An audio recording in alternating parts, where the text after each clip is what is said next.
publisher of Masthead Maine, and the CEO and president of Jasper Wyman and Son, Tony Shurman.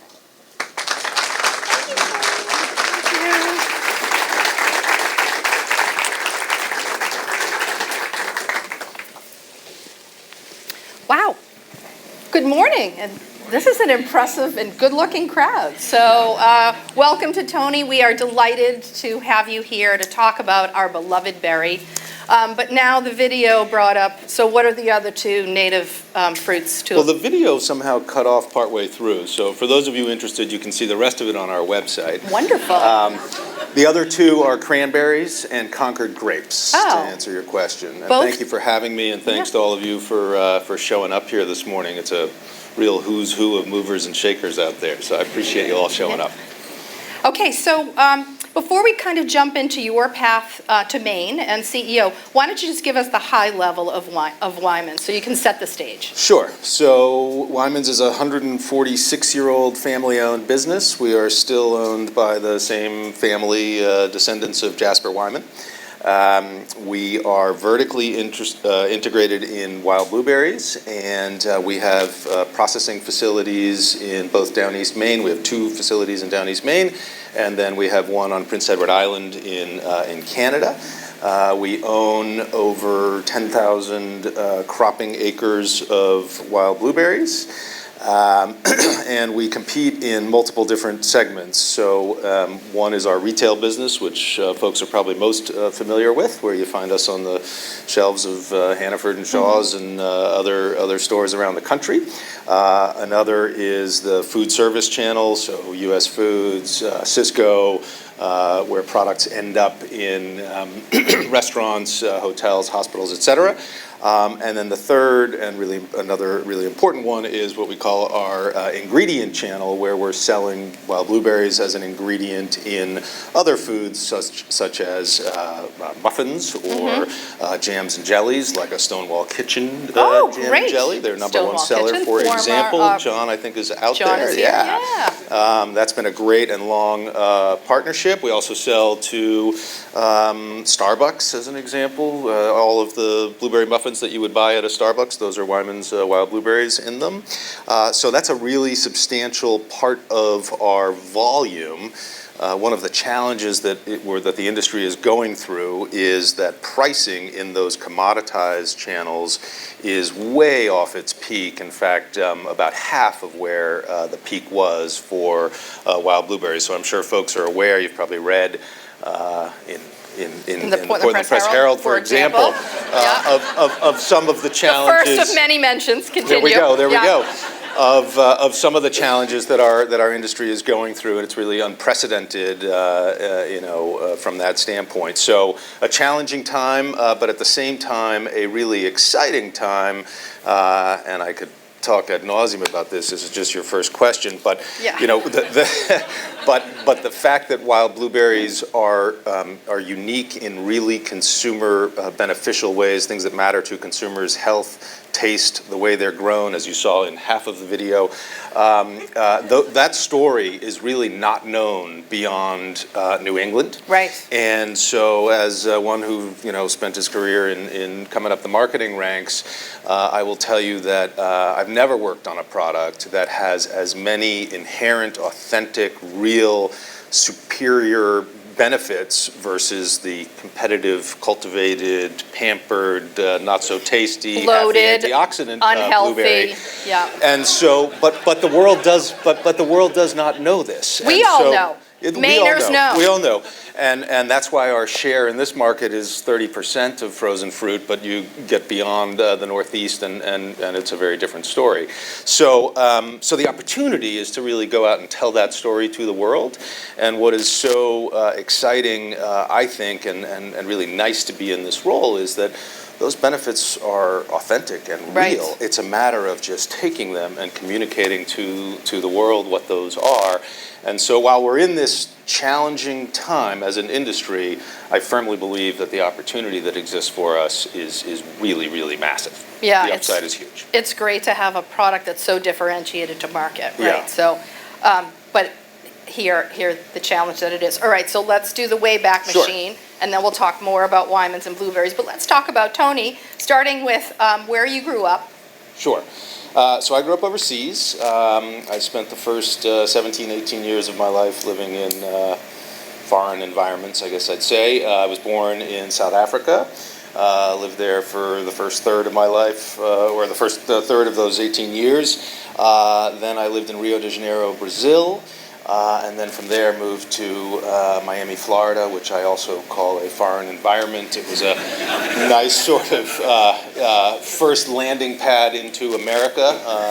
I ended up going to college in Minnesota. I think having Miami as a stepping stone was probably a good thing. Coming from Rio to Minnesota might have been a bit of a Brazil shocker. to Minnesota would have been. So that's where I grew up. So that's, I think, a path similar to many people in the room. But you do have a connection to Colby College, which is true that most people in the room do. So we'll talk about that in a minute. But so during your travel, very important connection. Very important connection. Yeah. So during all of that travel, you picked up many languages. So how many languages do you speak? And maybe do a sentence in each language. Oh, please! In that case, it's one. Okay. The definition of speak, I guess, is really the question there. I speak 5 languages, including English, to some degree. My Portuguese is my strongest, as I spent those formative years in Brazil.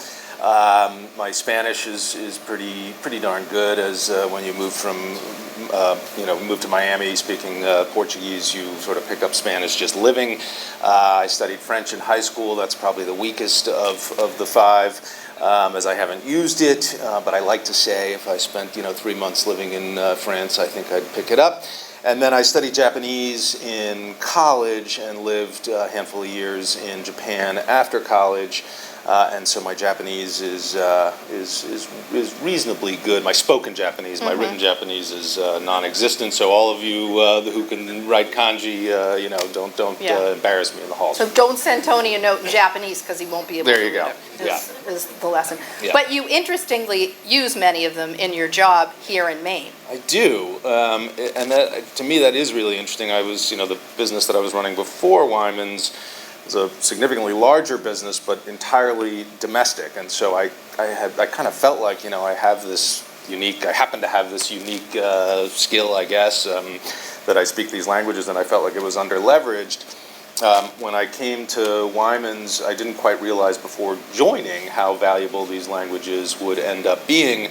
We are a major exporter to Japan. It's a big market for us, and so speaking Japanese with our customers there has certainly been very valuable. We are also a major importer of other frozen fruits from Latin America, Chile as an example, Mexico, Ecuador, Peru. And so being able to visit our suppliers and speak Spanish with them has certainly been useful. French has come in handy a little bit here and there, just with where we are.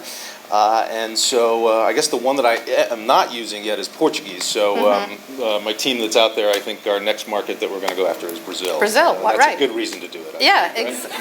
Exactly. So you got your first paycheck from where? What was your first job? Sorry. My first paycheck was from Publix supermarkets. I think I was 15 in Miami, and I was bagging groceries. And I think that was a good learning experience for me. As a 15-year-old, I think waking up at 5 to go and stock shelves was challenging. I remember actually my parents running into my room once, letting me know that the store manager was on the phone, that I had missed the wake up. So that was challenging. Stocking shelves, bagging groceries. At that Eggs time, on top. How does that work? What's that? Eggs on top. Eggs on top. Eggs on Exactly. top? Yes. And I, at that time, Publix, I don't know if they still have this, they probably do, the baggers would actually wheel the cart out to the car and put the groceries in the trunk. So a fair bit of time to interact with customers, and I think, at an early age taught me the importance of really engaging with and delivering excellent customer service. So it was a good learning experience. Yeah. I think it also taught me the respect that folks in those tough jobs who are on their feet all day doing relatively monotonous kind of work deserve, and has, I think, made me more effective in my career as I've gone on, and in showing respect and interest in people across all levels of every organization I've been in. Yeah, so important. So you went to school at McAllister in Minnesota, I did. Studied international business. I did, and Japan studies in particular. Oh, in Japan. Yeah. Was that a double major? It was not. It was a Japan sorry. studies major with lots of international business and okay. business classes. Yeah. Great. So when you graduated, what was your first job out of school? So when I graduated, all of my friends went to go get real jobs. My father, to his great credit, encouraged me to go and be a ski bum. And in retrospect, it was a dangerous move on his part, but it was a wonderful move. I think it is what he had always dreamed of doing and never had the chance to do. And so I got in a car, I drove out to Colorado, and got a job teaching kids to ski so I could get my ski pass, and worked as a bellman. That was another job where, learned some of the tough tasks of turning down beds and putting the chocolates on the pillows. My wife still jokes that it's ridiculous that I was the one who had to stuff the duvets and actually make the comforters look good, because I still can't really do it. It was a high-end hotel. Yeah. But that was a great year, and from there I just hopped on a plane and moved to Tokyo, Japan, and was hired into my first, I guess, real job in Tokyo as a local hire, working for a company called Warner Lambert, which has since been acquired. Folks may know the name. I was working in their confectionery division on chewing gums and mints products like Trident and Halls and Bubblicious and the such. And your Japanese came in handy there, correct? It did. I was, I think, really fortunate and given way more responsibility than anybody my age, I think I was 22, should have been given. And part of that was driven by the fact that in the organization, it was an entirely Japanese group of people, with the exception of the person running it was Australian, and the person running marketing was American, neither of whom could speak Japanese. I was kind of this conduit between the people doing the work and the people at the top, and so it gave me great exposure to the leaders of the company, again, as a young punk with no business having that kind of exposure. And it also worked the other way too, where my Japanese colleagues really were trying to decipher. The guy running it would speak in his Australian accent really quickly in meetings, and half of the time, about 50% of the information I think wasn't digested. So there would be this whole debrief with Tony afterwards, so that people could really understand what was going on. So it was valuable to speak Japanese for sure. I started in a market research role there, which was a great way to get an understanding of the landscape of the business, and I think relatively early on realized that I was more interested in making the decisions than making the recommendations to the brand managers, and so I was able to take some market research results and pitch the marketing director on how we should take those results to launch a new product in Japan, and be the guy to do that. So that was a fantastic experience, and I really think, one of the learnings I think that may be of relevance for those who have kids in the audience, some people follow this very traditional kind of track and fit in the box. I think my career has really been sort of out of the box and non-traditional, and just pursued those things that I had passion for. And in the end, I think I was able to jump rungs on the ladder, get broader experience than I would have had I stayed in the more common kind of track. And that experience launching my first product at 23 in Japan, I think, was driven entirely by putting myself out there. Well, and it also seems like language was a big connector for you and gave you advantages over other people. Absolutely. So I wish I'd paid attention in French class, but I didn't. But so you went and got your MBA, and then you started. I know there's some other steps, but let's fast forward to the business that you started. Yeah. You were like the king of the breath mint, right? that might And be that's a lot of we might pressure. be going That's a little lot of far. pressure, though, to Yeah. continue to have fresh breath. Yeah. So, I'll just the two quick stops. So from Japan, I went to business school at Kellogg Northwestern in Chicago, outside of Chicago, and then from there I went back to Warner Lambert. They paid for my education. It was a fantastic thing. It was an international general management program. That's what I wanted to do. Did that for a couple years. And then Pfizer bought Warner Lambert, and I made the choice to take a severance package. I'd always talked about how I wanted to be an entrepreneur. I was like, okay, a little bit of money. I mean, I was young, I think 30, fell in my lap, and I said, okay, I'm going to go and do this. By the way, I got the severance check, got married, and went on a nice long honeymoon. That was really a special and unique opportunity that arose through all of that. But yeah, I started a breath mint company that had a pretty exciting ride. We went from, I started literally myself cutting plastic and to make a unique package that we put these breath mints in that was key to the point of difference that we had identified. We launched the product. We became the #1 selling breath mint at 7-Eleven almost overnight. The breath mints that we had are unique at the time. If you're familiar with the Listerine pocket packs, those little sheets. oh yeah.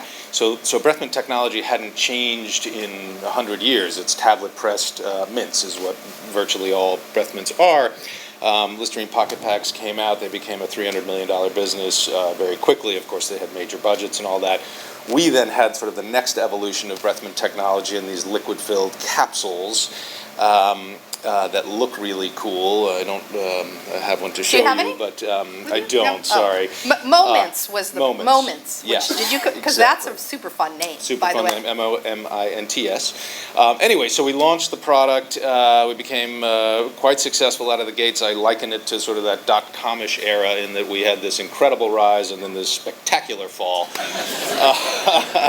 And I learned a hell of a lot in the process. It was a 7-year ride. We launched 2 other products along the way. One was a candy for kids called Tongue Twos, which is like a little square of paper that you have an image on, an edible ink image on with candy sprayed on top of that, and you put the piece of paper on your tongue, you get the candy flavor, you lift it off, and the image transfers to your tongue. Getting to sit in front of buyers at Walmart and stick your tongue out at them is pretty unique, and so we got to do that. That was fun. That's super. Does that product still exist? It does. That one want actually it. still exists. You Yeah. can find State of that. Maine. Everyone, Yeah. let's do There State you of go. Maine That's right a on good our tongue. idea. Yeah. Good idea. So yeah, so it was a wonderful ride, a wonderful learning experience, and I wouldn't trade it for anything. So you have your own business, and then what happens? Well, so as I said, there was this spectacular fall. That was driven by, we got knocked off. We didn't own, it wasn't proprietary to us, the technology of these liquid-filled mints. Yeah. What the idea for this business was to piggyback the consumption of breath mints on the consumption of cigarettes. And so what I had designed, I came out of the breath mint world, so I was aware that over 70% of smokers are also past month purchasers of breath mints and or chewing gums. It makes sense. The idea that I had was to create a package that one could slide into the cellophane of a pack of cigarettes where people often stuff their matches. And in so doing, you could then dispense the mints right from the cigarette pack and still dispense your cigarettes. The idea was that you would piggyback the consumption of the mints on the consumption of the cigarettes, and if you do the math with the somewhat repulsive statistic of the number of cigarettes that are smoked, you would become the #1 selling breath mint in America if you piggybacked on every 8th cigarette was the number, as I recall. That was the original idea when we went out to find the breath mint that would do the trick of overcoming bad breath and cigarette breath in particular. That's when we happened upon this unique liquid-filled breath mint technology. We then pivoted and expanded the positioning now to a broader audience, but still with this unique package for the cigarette smoking audience. And what ended up happening is because of the uniqueness of the form, we were able to get great distribution, much more than we probably should have for the size of tiny little business that we were. We were in all of the majors. But what ended up happening is that we got knocked off by Hershey's, who launched a product called Liquid Ice, Icebreakers Liquid Ice. Some folks So is probably that know it. the gum with the, It's not a gum, gel it's inside? the same, the same, okay. liquid capsule. Yeah. And they had Jessica Simpson, $60 million advertising campaign. Where's she now, though? All of this. Honestly. Yeah, exactly. You should have hung on. Exactly. So what happened is they validated this subcategory of mints. It was really good for a period of time where, we got much more trial and increased distribution actually through that period. But unfortunately, their product, this really comes down to such a core and basic, and it seems almost ridiculous to say, truth, which is the product really, really matters at the end of the day. The flavor of their product was not good, and so repeat purchase was not good. And so this subcategory of liquid-filled mints, as a result, crashed. And so we ran out of answers when Walmart said, they're spending all this money, they're getting all this trial, and they're not getting any repeat. That's when things came crashing down. I will say one of the other sort of asides in all of this is that when Hershey announced that they were going to launch, one of their competitors, a major player in that space, approached us to acquire us as a means to leapfrog and get into this marketplace. And I was young and foolish and did not take the offers because I said, well, if they're offering this now, imagine what they'll offer in a couple of years. Yeah. And in the meantime, things didn't go quite that way, which is why I'm here today. Yeah. Oh, okay. So then you went to Post Foods, but I want to talk specifically about, while you were there, your transformation of the culture. Yeah. So Post was a former Kraft-owned business for many, many years, General Foods, Kraft. And as opposed to many of the other businesses that Kraft was in at the time, Post was a distant third in the cereal category: General Mills, Kellogg's, and then Post. And despite that, it was a sizable business, billion-dollar business. And so it was really milked. It was like the ATM machine that funded, the cash cow that funded all these other businesses. And so as a result, over decades, this all preceded me, but over decades, that business was in steady decline. So a sizable business, but one that was a laggard to the industry. And so when I joined, shortly after I joined, the business was spun out into its own independent public company. Excuse me. And through that process, there was major change, both in terms of the players, the people involved, and in terms of the strategies. And I was in this really fortunate position, and another kind of learning from my career, I think, is that, in crisis there is opportunity. Literally everybody above me, I was, I think, a senior director of marketing or something at the time, was fired from the organization, and a totally new approach to the business was put in place, where investment was, we sort of reset the financials, and investment in marketing and innovation was finally, after these decades of being milked, was finally infused into the business. And through that process, I elevated and was able to end up running the business and running this transformation. And so from a culture standpoint, we went through, I think, a number of really critical stages, the first of which was this shock of everybody getting fired and leaving, and to really creating belief that the future could be different than the past, and taking what was a culture of malaise and expectation that we're going to continue to lose market share, and say, you know what, that's not just, the past does not predict the future. And over 2.5, 3 years, we went from worst in the category to best in the category. And it was through, it's one thing to get up there and say to your organization, here's what we're going to do, and we charted the course, and you get some head nodding and maybe a little belief, but a lot of, yeah, I've heard that before, it's never going to happen. And then you start to actually hit some singles and hit some doubles, and people start to believe in that this can really come true. And so it was one of the more rewarding and fulfilling parts of my career that not just the business results, but truly from a culture standpoint, by the end of it, we had this really vibrant and energetic culture that had great belief because we had a fair bit of success. So it was a great career opportunity for me. It was a great learning experience. Ultimately, we acquired a business in Minnesota, and then against my wishes, my strong wishes, the business that I was running in New Jersey was moved to the acquired company in Minnesota. I opted out. I didn't want to move to Minnesota. I took a year and a bit off, another one of those career transition opportunities that I think was a real chance for me to indulge in my family. We traveled around the world. My kids were at perfect ages for that. And then I did some real thinking about what I wanted to do next, and ultimately the next move was to come here. Yeah. So when you were thinking about your next opportunity, what were the things that were important to you? Because you had many different experiences, running your own business, working for big companies, working overseas. So now it's time to really be more selective about what you want to do. So what were the key criteria? And there were, I think, three key things that I was looking for. One was I wanted a growth business. The cereal category was in decline, and so it was all a market share game, and so some tailwinds would be nice.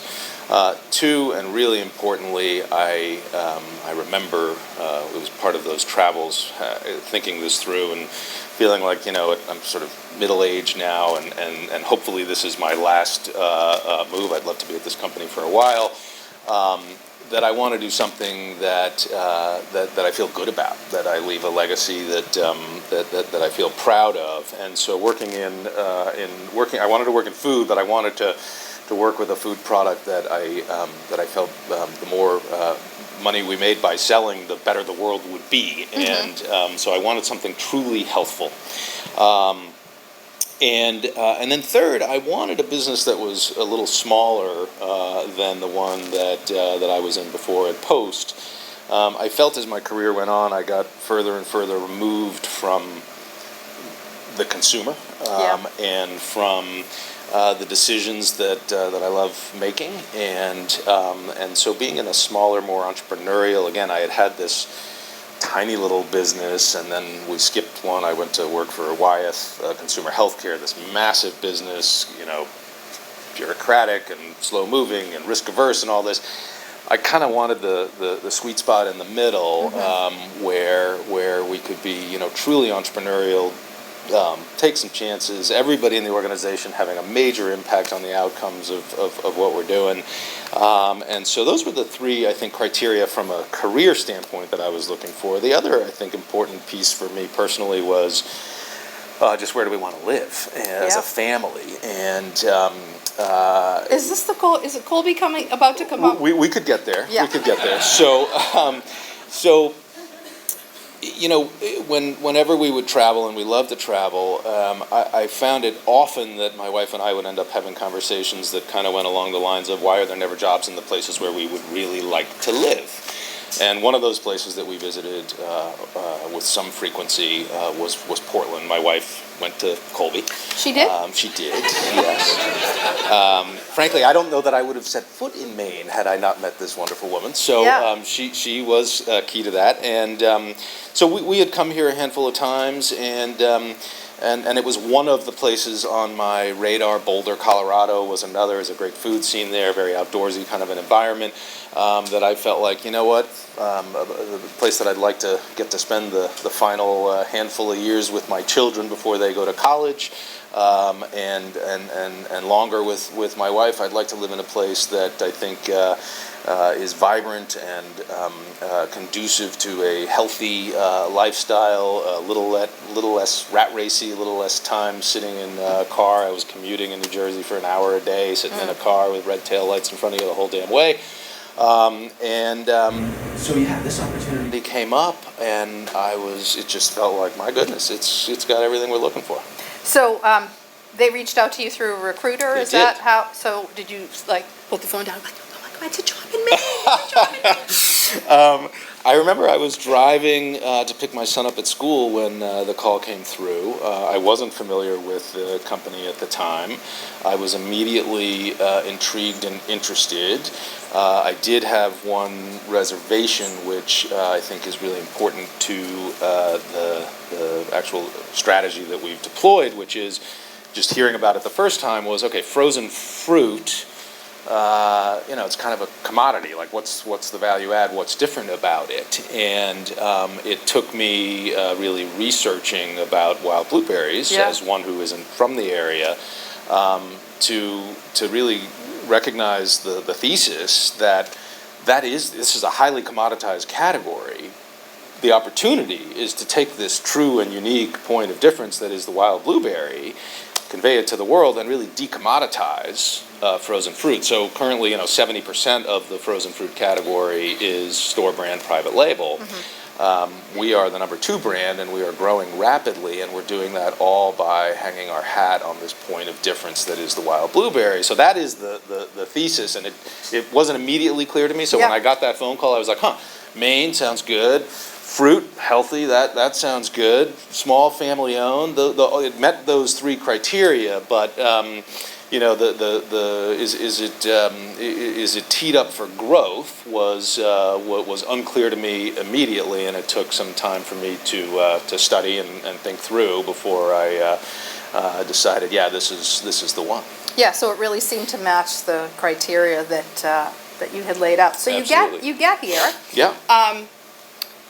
Tell us about your leadership team. Did you bring people with you? Did you inherit a team that was there? Who are your direct reports, and how do you guys interact? Yeah. So a combination of both in terms of inheriting a team and bringing in some new folks. I will say I expected to need to change or want to change up the organization much more than I have. My predecessor, who is a fantastic guy and did a fantastic job building this business, one of the things that he, I think, did remarkably well is to assemble an amazing team of people and a terrific culture from which I can build. And so virtually all of the people that were in place are still in place. I've made some changes in terms of their roles. I do think that one of the critical jobs as a leader is to really play people to their strengths. There were a few changes that I made there.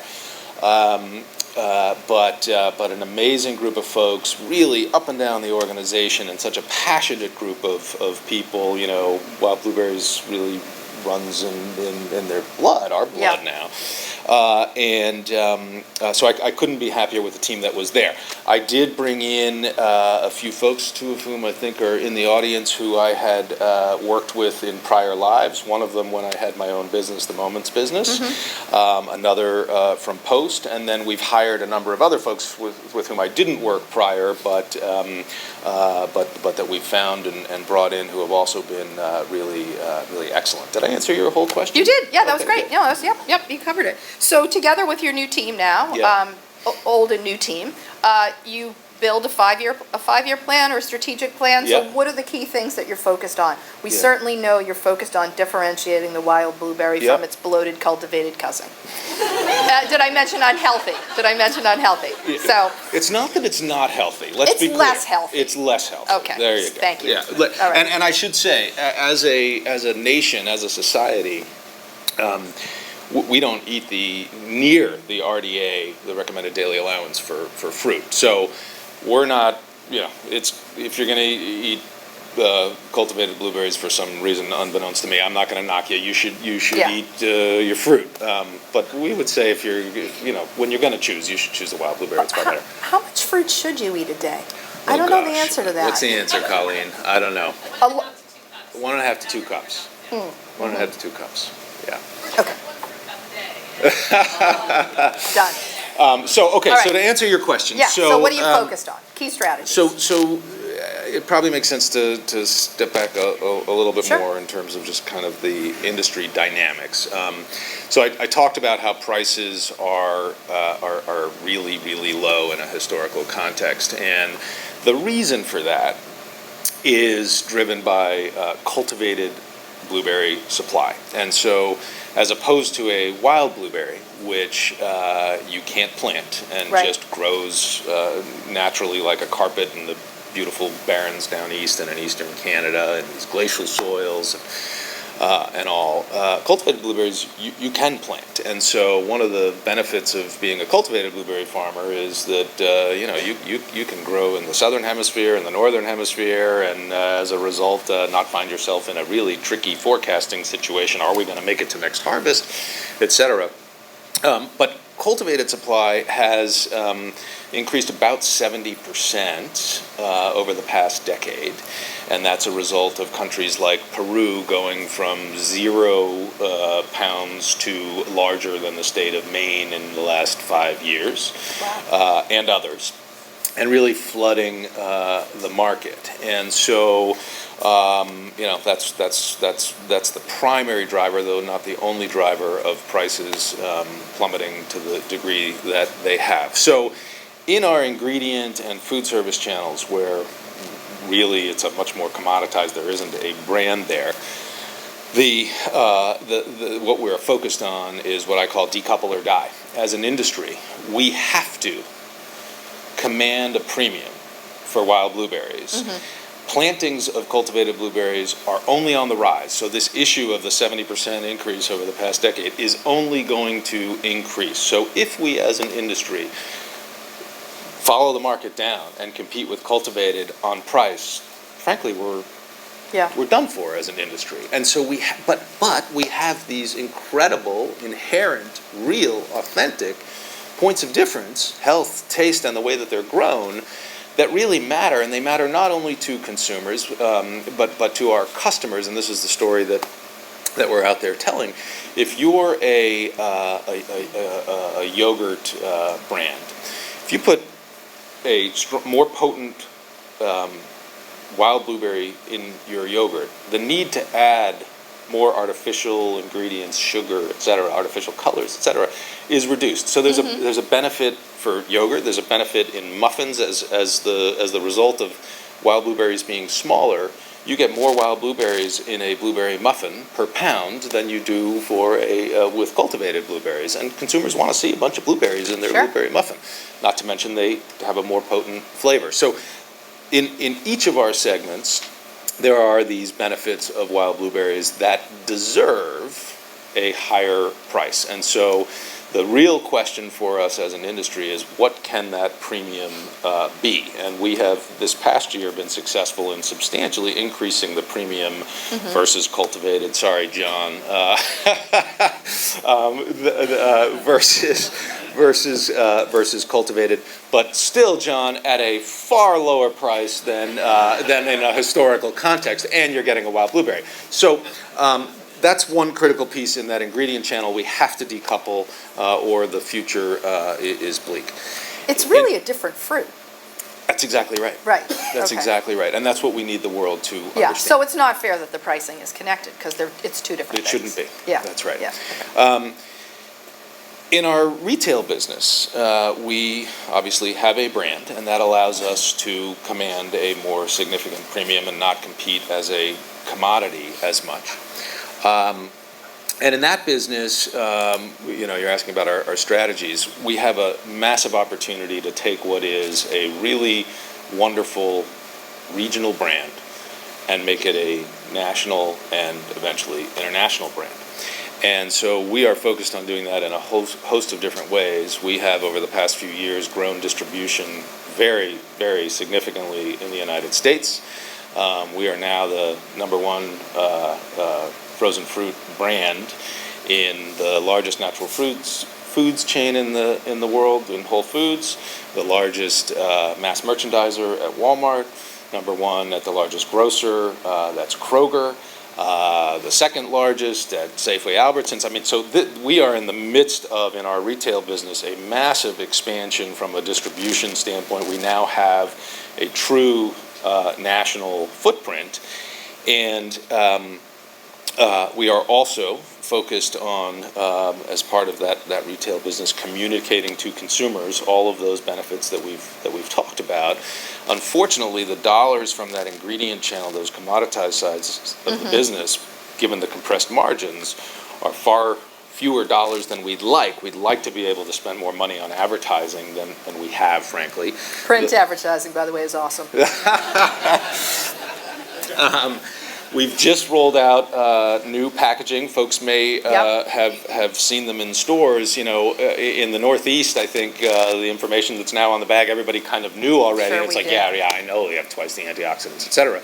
But, you know, you get out of the Northeast, that packaging is working. We are seeing a lift in velocities, which is a measure of, you know, sales per point of distribution across the country, simply as a result of putting the products on the shelf in these vibrant packages with all of our messaging. We are fortunate that even without spending significantly on advertising, we are the #1 turning item in the set pretty much wherever we go with our 3-pound wild blueberry item. So that's why we're able to be the #1 brand in all these different chains. Sorry, there's lots to the strategies, but ingredient, retail, driving that business, we have to drive costs out of the business. So in a compressed margin environment, we're very focused on becoming more efficient, driving costs out of the business across a whole host of different factors, logistics, the way that we process our fruit, increasing our yields. So that's critical. And then innovation is a massive part of our future, and we have a phenomenal, small but phenomenal team of folks focused on innovating. And so innovation, we really are focused at what I call the intersection of health, taste, and convenience. As I mentioned before, I think 9 out of 10 people do not eat the recommended daily amount of fruit each day. Yep, which we learned is 1.5 that's to 2 right. cups. And the reason for that, it's not a taste issue. Vegetables have maybe the taste issue for some, though I love vegetables. Is convenience. And it seems ridiculous. Like, how hard is it to wash a few berries? But you know, Cantaloupe is challenging, though. Yeah, that is true. That is true. Bananas and apples are easier. Easy, that's right. But still, we live in such a time-starved world where, you know, we just don't have the time to go and wash the berries and sit down and actually eat them. And so we have this pipeline of really, really exciting products, the first of which hopefully folks were able to did people get to try Just Fruit? Today. Good, thank you. That's good. Good. That you know, make it easy to just reach in the freezer, peel back the lid, and dig in with a spoon, and healthy Dippin' Dots, right? Healthy Dippin' Dots with fruit in them. I learned same technology as Dippin' Dots. It is the same technology as Dippin' Dots. So, but instead of making it out of ice cream, we make it out of Greek yogurt, and the banana one is made of just simply pureed bananas. So, you know, it is a guilt-free, clean ingredient, low-calorie, truly healthy, and very convenient way to up your fruit intake. Right.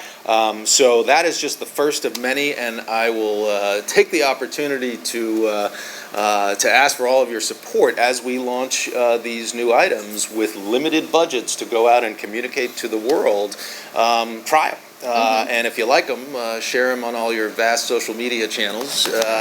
And the strategy that we're taking, so we've launched the Just Fruit Cups in our bread and butter home turf Northeast here, and with success, which we are finding, we are now expanding in a very kind of surgical and tactical way, because in the environment in which this industry is now, there's not a lot of room for taking huge risks. So, if it had been 10 years ago when prices were at their peak, we would have launched this out the gates, nationally everywhere. We're taking a much more sort of mindful and systematic approach. But we're very encouraged with the results so far. And again, it's the tip of the iceberg in terms of what's to come. It's really exciting and really unique to be in a situation where there is such an unmet need. Again, 9 out of 10 people aren't eating what they should be eating in terms of fruit. we can create healthy, delicious, and convenient products for them. And it's great that you're bringing innovation to a company that's 143 years old. 46, yeah. Well, 46, 146, thank you. Let's get credit for every year. You've got to. So we're about to open it up to questions. So if you'd like to ask Tony a question, you can head right to the microphone in the center of the room. So you have a challenging business. So one of my favorite like a boss questions is what keeps you up at night? And most people usually have one answer, but I sort of have a feeling you might have a couple. So I do. Why don't you riff that off as our questions? Sure. Queue up. I do, and I'll there are many, so I'll try and bucket them.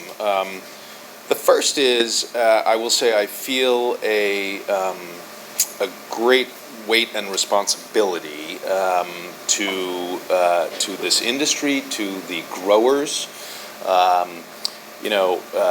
to Maine. This is, it's lobsters and wild blueberries. This is an industry that, make no bones about it, is going through a really, really challenging time, and I believe that Wyman's, with the brand that we have and the quality differentiation that we have, is the best suited to reverse those trends. And so I take that very seriously, and it keeps me up at night. How do we keep the communities, the rural communities, the growers, subsisting? And, so that's one very, very real thing that keeps me up at night. The other, and that one's persistent. The other is. It depends on the time of year in which we are, but I'll bucketize it as all the things that are completely out of my control, such as, Mother Nature. I've never been in a farming business before. The number of things that can go wrong is astounding. And I think in my first 2 years, I'm now in my third year, we really had kind of every possible thing. So it's been great from a learning standpoint, from drought to frost to, pollinating. Pollinators are absolutely vital to the wild blueberry crop. And, if it rains, just like humans, the bees tend to kind of chill out and stay home. And so we had 2018, the combination of drought, frost, and a really poor pollinating window where it just rained. So it rained at the wrong time. It was dry at the wrong time. I mean, so you're not sleeping. You're definitely not. So sleeping, right now, as an example, just to put it into very real today terms, we don't have enough snow on the barrens right now. And, the issue with that is that the snow cover provides protection. Right, for the hardy berry. For the berry. And we've been fine so far because temperatures, as I guess everybody's been enjoying, have been relatively mild. But if we don't have snow cover and we get deep freeze kind of temperatures, that can have a real impact to our crop. So that keeps me awake at night for sure. Do you do snowmaking? We don't. We've talked about it. Yeah. It sounds ridiculous, but we have talked about it. There are so many competing things for which to spend money that one isn't super high on the list now, but it's something we've considered. I could talk at length. I'd like you to know that Mount Abrams uses solar for their snowmaking. Is that right? Well, so you should have a meeting with them. We are getting into solar. I didn't even talk about that, but there's this whole diversification, both in terms of innovation and launching new products, so we're less reliant on our bread and butter. But there's also this idea that we have that we're pursuing aggressively to monetize existing resources that we have. So we've got this large land base. Only 20% of the land that we own is blueberry cropping land, so solar is a big opportunity. Yeah. We're also exploring opportunities to process other foods, vegetables. We've got these large freezing tunnels, so how do we put them to use? They're used, the wild blueberry crop, you've got a month basically to bring in this massive crop, and so you have to scale to that peak. need. Right. The rest of the year, you're still operating, but at a much lower capacity. So what else can we run What else through can you our freeze? existing processes? Yeah. So yeah. Yeah, great. George, question? Thank you. Climate change. Yeah. You were beginning to get into it just in that conversation. To me, you're dealing with an issue that lobsters we're seeing disappear going up to Nova Scotia. It's got to be on your mind strategically that, 20 years from now, is the weather different? Are we still viable here? Should we be buying land in Canada? Take me through where your thoughts are there. Yeah, no, it's a great question, and it is on our mind and part of our strategic plan. The nearest term impacts are really moisture driven. So drought, we've had drought, 3 years in a row, and then we don't have enough snowfall this year, so that's very real. So there are implications in terms of irrigation. We have invested and continue to invest in irrigating as a means to mitigate that risk. And then exactly as you said, we are buyers of land, and as we look at the overall landscape of where to enhance our footprint, we have climate change long-term absolutely in our mind in terms of where to insulate and mitigate risk, and so yes, further north makes sense. And the bee population is so critical to you, and you actually rent bees, is that right? We do. And how does that work? Like, how do you get them back? They come on trucks, and we bring in between 8,000 and 10,000 hives of bees each year. They travel from harvest to harvest, so the almond harvest in California uses the greatest number of bees. Yeah. So do you use those same West Coast bees? We do. Oh. We do. In addition to bringing in bees, we spend a significant amount of time and effort to create natural habitat for the bees that we don't have to pay for, and for the fact that that mitigates risk as well. And so we like to say no bees, no berries. It's a major part of our sustainability initiatives, and really, colony collapse disorder isn't talked about as much now as it was maybe 5-7 years ago, but is still a challenge, a risk, and we're active in sponsoring research to better understand. There's still a lot that is not understood about bees and what has created the challenges. So yeah, bees are absolutely vital to our business, and we bring them in on trucks. They're there for a few weeks. They do a phenomenal job. If we didn't have them, our crop would be much smaller. They are really hard workers. They are. Everyone. Especially the worker bees. Everyone knows that. Yeah. I think this is probably our last question. Here it comes. Hi, Tony. I want to thank you for taking a leadership role. Wyman's taking a leadership role at the upcoming Maine Food Collaborative at the Expo West Natural Product Show, and I think was in the paper recently, Portland Press Herald. But I'm curious as to your thoughts of what should we be doing more as the state of Maine to get more value added, whether it's into the blueberry industry, our seafood industry, our natural products, and particularly food products industries. So there's some things that you've seen that have been particularly effective, or that you feel as a major processor yourself looking to do more value added that the state could be doing. Yeah, it's a great question, and I didn't mention when I was talking about our points of difference the provenance as part of what we leverage when we're talking to consumers and what we put on packages and in communications. Maine is, we believe, and from the research we've done, a really important part of the story that we can leverage, and so we do that, and the work that you're referencing is we have this great collaborative. We're going to Expo West next week, where, by the way, the Just Fruit Cups are one of the finalists for Best New Product of the Year, which is pretty cool. And so we're partnering with a number of other food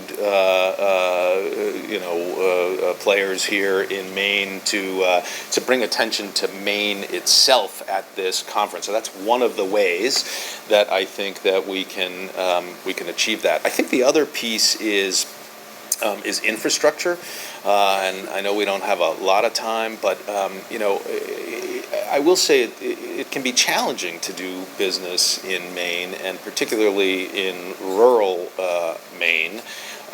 We've got issues with communications. We've got issues with roads.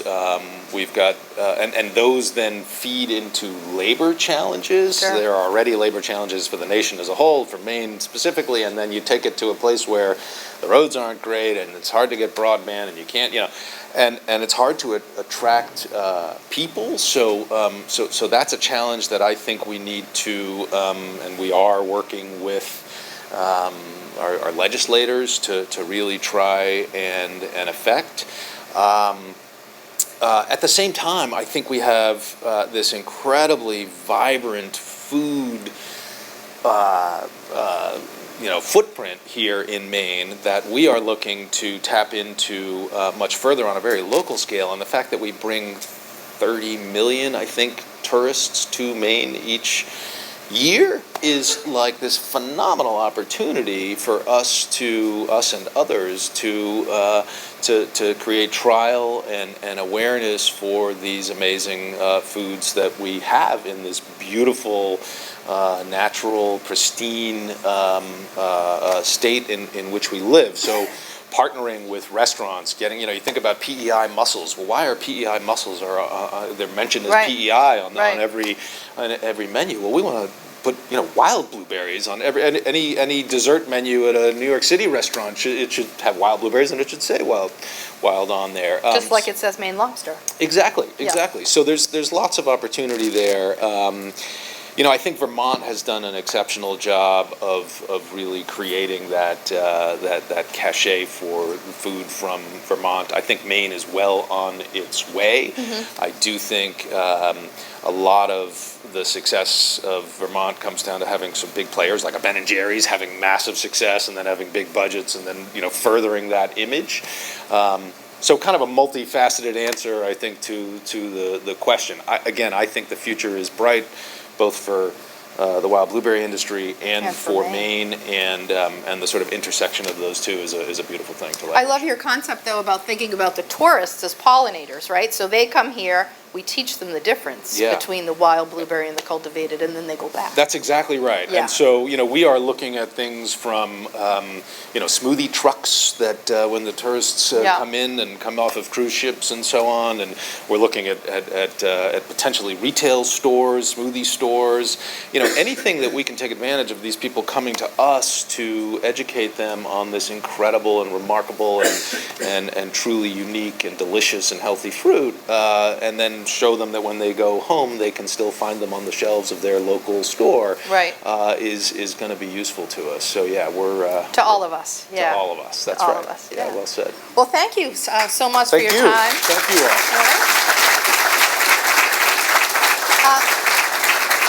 I did have one final question, though. I mean, you are working to advance wild blueberries, but what do you do when you're not working? When I'm not working? I understand that you're a competitive cornhole player.